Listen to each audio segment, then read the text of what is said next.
I've got a simple sales strategy that's going to give you an instant lift in your conversion without making you feel icky for using sales tactics. If you're not a business owner, feel free to scroll on. Or if you're a business owner who doesn't want more sales, also feel free to scroll on. Right, now that they're gone, you and I can have a chat. If you're anything like me, when you started your business, you wanted freedom, you wanted flexibility, you wanted control of your time, you wanted an uncapped income. You wanted all of those things, right? And you knew it was going to be hard. You knew you had to wear all the hats. You knew you had to do the customers and the marketing and the quoting and the pricing and the financials, and you knew it. You knew it was going to be hard. But then you've got all these people in business on social media telling you that if you're in business, you're in sales. And you're like, whoa, hold the phone. I did not sign up for this. I am not on board with being a sales rep. I'm with you. Until recently, I was not a sales girly. I thought of sales in a really negative way, and I really didn't want to get into sales. However, in the last few years, being the CEO of a national company, whilst we have a sales team, you can't ignore sales because it is the revenue driver of your business. And so you've got to take responsibility, whether you're in a role like me or whether you are CEO of you, yourself, and you still have to take responsibility for sales. So if you've got a bit of a negative mindset about sales, we need to change that.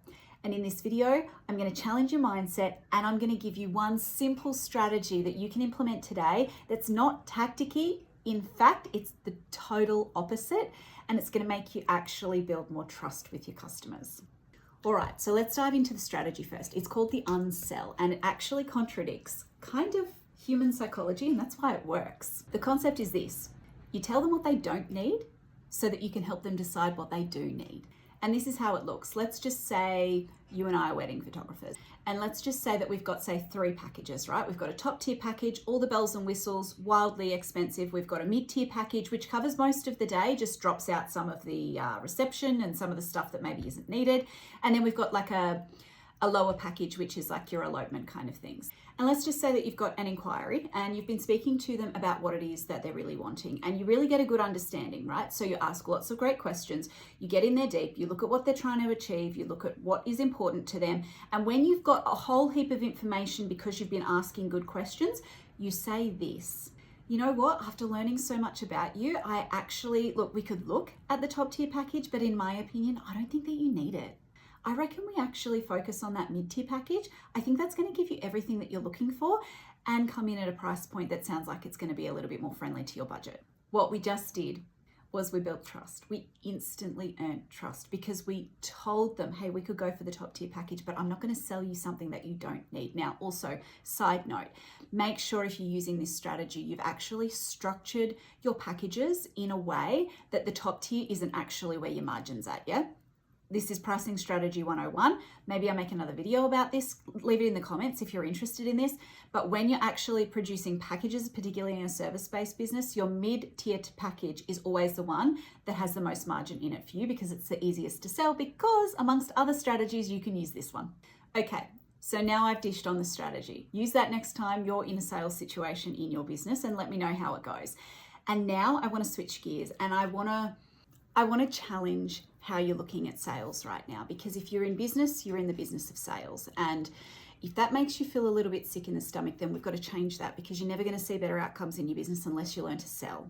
Now, when you and I think of sales, when me 5 years ago thought of sales, I thought of traditional pushiness, convincing, like pull someone through the process, trying to sell ice to the Eskimos, that kind of thing. When I think about sales now, I think about it really differently, because I had someone really intelligent say to me, you're thinking about it all wrong, hun. You need to totally scrap how you're looking at this and start fresh. Sales doesn't have to be what you and I think it is. When you actually unpack what sales is, it's about helping people. It is helping people to make a decision that improves an area of their life, that helps them to get an outcome that they're looking for, that helps them to reach a goal, solve a problem. You can look at sales as just simply helping people. And we help people by asking great questions, having good conversations, being really upfront and honest, but also absolutely knowing our value and knowing how to put our business at the heart of the solution to the problem that they're coming to us to solve. I want you to use the unsell strategy next time you're in that situation. And I want you to check yourself on how you're thinking about sales. Because if I'm honest, it's probably the roadblock in your business right now.